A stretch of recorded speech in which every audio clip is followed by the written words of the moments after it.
Hello friends, ઉનાળાની ગરમીમાં હલકું ફૂલકું સાવ ઓછા માત્ર 1 ચમચી તેલમાં સમોસા, કચોરી કે ભજીયાને ભૂલી જાઓ એવું ટેસ્ટી બનાવીશું. વળી આ વાનગી આપણી ટ્રેડિશનલ વિસરાતી વાનગી છે. ઘરમાં બાળકોથી લઈ વડીલો સુધી તમામને ખૂબ જ પસંદ આવે એવી જોરદાર વાનગી બનશે અને વળી એક જ તૈયારીમાં 2 રીતથી નાસ્તા બનશે. તો ચાલો રીત પણ જોઈ લઈએ. તો સૌથી પહેલાં અહીંયા મેં ભાત લીધા છે. આ ભાત જે બપોરે દાળ ભાત કરતાં વધેલા હોય એ ભાત મેં લીધેલા છે જો, અને એકદમ સરસ કૂક થયેલા છે. હવે માપ પ્રમાણે જોઈએ તો અંદાજે આ 1 અને આ 2 ટોટલ 2 વાટકી જેટલા ભાત થાય છે. અહીંયા તમે આનાથી વધારે કે ઓછા ભાતથી પણ બનાવીને તૈયાર કરી શકો છો. તમારી પાસે જેટલા ભાત પડ્યા હોય એમાંથી બનાવી શકો છો. હવે આ ભાત બપોરના છે એટલે ઠંડા થયા પછી ભાત છે એ થોડા કઠણ થઈ જાય છે, જેથી આપણે ચમચાની મદદથી એ ભાતને થોડા સ્મૂથ કરી લઈએ. આ રેસીપી બનાવવા માટે તમે કોઈ પણ ભાતનો ઉપયોગ કરી શકો છો. બાસમતી ચોખા અથવા તો તમે ખીચડી માટે વાપરતા હોય એ ચોખા. બસ ભાત એકદમ સરસ કૂક થઈ ગયેલા હોવા જોઈએ. હવે આપણે જે કટોરીના માપથી ભાત લીધેલા છે એ જ કટોરીને માપ તરીકે સેટ કરીશું. અહીંયા 2 કટોરી ભાત સામે 1 કટોરી જેટલો ચણાનો લોટ લઈશું અને અડધી કટોરી જેટલો રવો લઈશું. અહીંયા રવો એટલે કે જે સૂજીનો ઝીણો દાણો આવે છે એ આપણે લેવાનું છે. ત્યાર પછી એક મીડિયમ સાઇઝની ડુંગળીને મેં એકદમ ઝીણી ઝીણી સમારી લીધી છે, એને ઉમેરી દઈએ. તમે જો ડુંગળી ન ખાતા હો તો એને સ્કીપ કરી દેવાની. 2 ચમચી જેટલી આદુ મરચાંની પેસ્ટને મેં અહીંયા અધકચરી ખાંડીને તૈયાર કરેલી છે, એને ઉમેરી દઈએ અને ત્યાર પછી થોડી ઝીણી સમારેલી કોથમીર ઉમેરી દઈએ. અહીંયા તમે તમારા મનપસંદ કોઈ પણ વેજીટેબલ્સ પણ ઉમેરી શકો છો, જેમ કે એકદમ ઝીણી ચોપરમાં ક્રશ કરેલી કોબીજ ઉમેરી શકો છો, ક્રશ કરેલા સ્વીટ કોર્ન, કેપ્સિકમ, ગાજર પણ ઉમેરી શકો છો, જેનાથી રેસીપી એકદમ હેલ્ધી બનીને તૈયાર થશે. હવે મસાલામાં આપણે સૌથી પહેલા ઉમેરીશું સ્વાદ પ્રમાણે મીઠું. તમે જો ભાત બનાવતી વખતે એમાં મીઠું ઉમેર્યું હોય તો અહીંયા મીઠાનું પ્રમાણ એ રીતે રાખવાનું. 1 ચમચી જેટલો ધાણા પાવડર ઉમેરીશું અને અડધી ચમચી જેટલી હળદર ઉમેરીશું. તીખાશ માટે આપણે અહીંયા આદુ મરચાંની પેસ્ટ ઉમેરી છે. છતાં પણ તમારે વધારે સ્પાઇસી બનાવવું હોય તો થોડું લાલ મરચું પણ ઉમેરી શકો છો. અને છેલ્લે થોડો ગરમ મસાલો ઉમેરીશું. ગરમ મસાલો ઉમેરવો બિલકુલ ઓપ્શનલ છે. તમને જો અનુકૂળ ન હોય તો તમે સ્કીપ પણ કરી શકો છો. હવે આપણે આ બધા જ મસાલાને સરસ રીતે મિક્સ કરીશું. હવે જુઓ, આ રીતે મિક્સ કરતા મિશ્રણ થોડું ભીનું થયું છે અને બાકીનું મિશ્રણ હજી કોરું છે. તો આ સમયે અંદાજે 3 થી 4 ચમચી જેટલું પાણી ઉમેરી દઈએ અને મિક્સ કરી દઈએ. થોડું થોડું કરી જરૂરિયાત મુજબ જ પાણી ઉમેરીશું. હવે જુઓ, અહીંયા બેટર સરસ રીતે તૈયાર થઈ ગયું છે. તો ઢાંકણ ઢાંકીશું અને અંદાજે 5 મિનિટ સુધી એને રેસ્ટ થવા દેશું, જેથી કરીને બધા જ મસાલા સરસ રીતે મિક્સ થઈ જાય, ચણાનો લોટ પણ સારી રીતે ફૂલી જાય અને આપણે એના અંદર જે સૂજી ઉમેરી છે એ પણ સરસ રીતે ફૂલી જાય. હવે અંદાજે 5 મિનિટ પછી આપણે બેટરને ચેક કરી લઈએ. અહીંયા બધી જ વસ્તુ સરસ રીતે મિક્સ થઈ ગઈ છે, પણ બેટર થોડું ઘાટું બન્યું છે કેમ કે એના અંદરની જે સૂજી છે એ થોડી ફૂલી ગઈ છે. સાથે સાથે ચણાનો લોટ પણ સરસ રીતે સેટ થઈ ગયો છે. મિત્રો, આપણી આજની જે વાનગી છે એકદમ ટ્રેડિશનલ દાદી નાની વખતની જૂની વિસરાતી વાનગી છે અને ટેસ્ટમાં એટલી લાજવાબ બને છે કે તમે સમોસા, કચોરી, ભજીયાના ટેસ્ટને પણ ભૂલી જશો. અને ત્યાર પછી બેટરની અંદર 2 ચમચી જેટલું તેલ ઉમેરીશું. તેલ અહીંયા તમે ઠંડુ કે ગરમ કોઈ પણ ઉમેરી શકો છો. પછી તેલને પણ સરસ રીતે મિક્સ કરીશું. આ રીતે તેલ ઉમેરવાથી રેસીપી છે એ એકદમ સરસ સોફ્ટ બને છે, મોઢામાં મૂકતા જ પીગળી જાય એવી સરસ સોફ્ટ બને છે.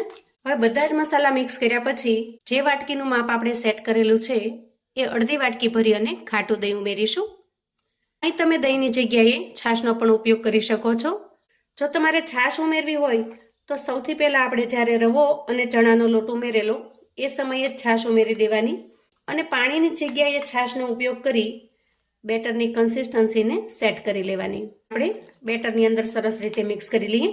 હવે આપણે અડધી ચમચી જેટલો ઈનો ઉમેરી દઈએ. અહીંયા તમે ખાવાનો મીઠો સોડા પણ ઉમેરી શકો છો અને છેલ્લે અડધા લીંબુનો રસ ઉમેરી ઈનોને એક્ટિવેટ કરી લઈએ. સરસ રીતે મિક્સ કરી લઈએ. જુઓ, અહીંયા આપણું બેટર એકદમ પરફેક્ટ બનીને તૈયાર છે. તો આ રીતે બેટરને તૈયાર કર્યા પછી આપણે ગેસ તરફ જઈશું. હવે આપણે ગેસ ઓન કરીશું અને ગેસ ઉપર એક પેન મૂકીશું. અહીંયા પેનને સૌથી પહેલાં આપણે ઓઇલથી ગ્રીસ કરી લઈશું અને ત્યાર પછી આપણે જે બેટર તૈયાર કરેલું છે એને સેટ કરી દઈએ.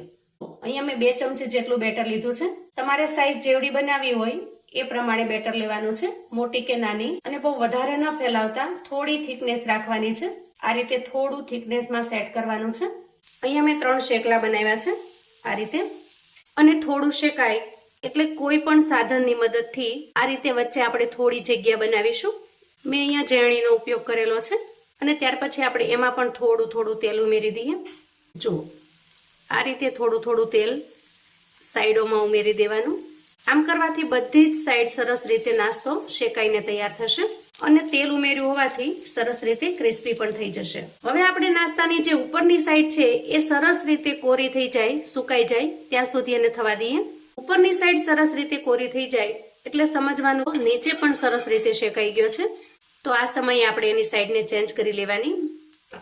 અને સાઈડ ચેન્જ કર્યા પછી પણ આપણે થોડું તેલ ઉમેરી દેવાનું.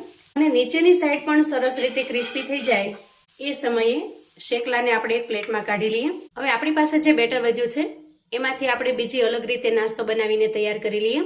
એના માટે સૌથી પહેલા ગેસ ઉપર એક નાનું પેન મૂકીશું અને પેનને ઓઇલથી ગ્રીસ કરી લઈશું. જો આ નાસ્તાની અંદર તેલનું પ્રમાણ એકદમ ઓછું જોઈએ છે. ઓછા તેલની અંદર પણ એકદમ સરસ ટેસ્ટી એવો નાસ્તો તૈયાર થાય છે. આ રીતે ઓઇલથી ગ્રીસ કર્યા પછી થોડી રાઈ ઉમેરીશું અને થોડા તલ ઉમેરીશું. સાથે થોડા મીઠા લીમડાના પાન ઉમેરીશું. અને મિશ્રણ થોડું ગરમ થાય એટલે આપણે એમાં બેટરને ઉમેરી દઈશું. અહીંયા બેટરની થિકનેસ આપણે બહુ જાડી નથી રાખવાની. જે રીતે આપણે પુડલો બનાવતા હોઈએ થોડો જાડો પુડલો એ રીતની રાખવાની છે. અને ત્યાર પછી ઢાંકણ ઢાંકી અંદાજે એને અડધી મિનિટ સુધી થવા દેવાનું છે. હવે અંદાજે અડધી મિનિટ પછી આપણે ઢાંકણ ખોલી લઈએ. જરૂર જણાય તો થોડું તેલ આપણે કિનારી ઉપર ઉમેરી દેવાનું. હવે સપાટી એકદમ સરસ કોરી થઈ ગઈ છે. એ સમયે આપણે ઉપરથી થોડી કોથમીર ઉમેરી દઈએ અને થોડા ચીલી ફ્લેક્સ ઉમેરીશું. અને ત્યાર પછી આપણે એની સાઈડ ચેન્જ કરીશું.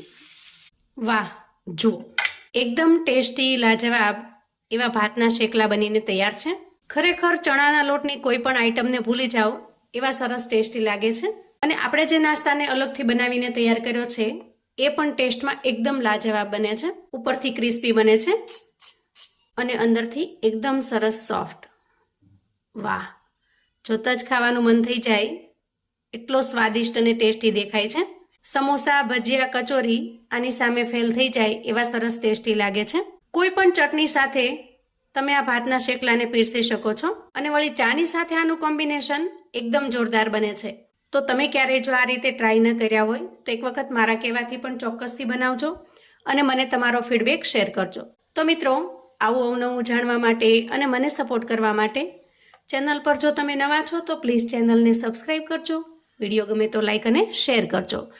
તમારા સગા સંબંધી મિત્રોને પણ આપણી ગુજરાતી વિસરાતી વાનગી ભાતલા શેકલાની રેસિપી ચોક્કસથી મોકલી આપજો, જેથી એ લોકો પણ બનાવીને તૈયાર કરી શકે, એન્જોય કરી શકે અને એના પરિવારને પીરસી શકે. કોમેન્ટમાં મને ચોક્કસથી જણાવજો મિત્રો કે તમને મારી આજની આ રેસિપી કેવી લાગી છે. તમે મારો વિડીયો ક્યાંથી ને કયા ગામથી જોઈ રહ્યા છો એ પણ ચોક્કસથી જણાવજો. મને જાણીને ખૂબ જ આનંદ થશે કે તમે મારો વિડીયો ક્યાંથી જોઈ રહ્યા છો. તો ફરી મળીશું એક નવી રેસિપી સાથે. ત્યાં સુધી આવજો મિત્રો.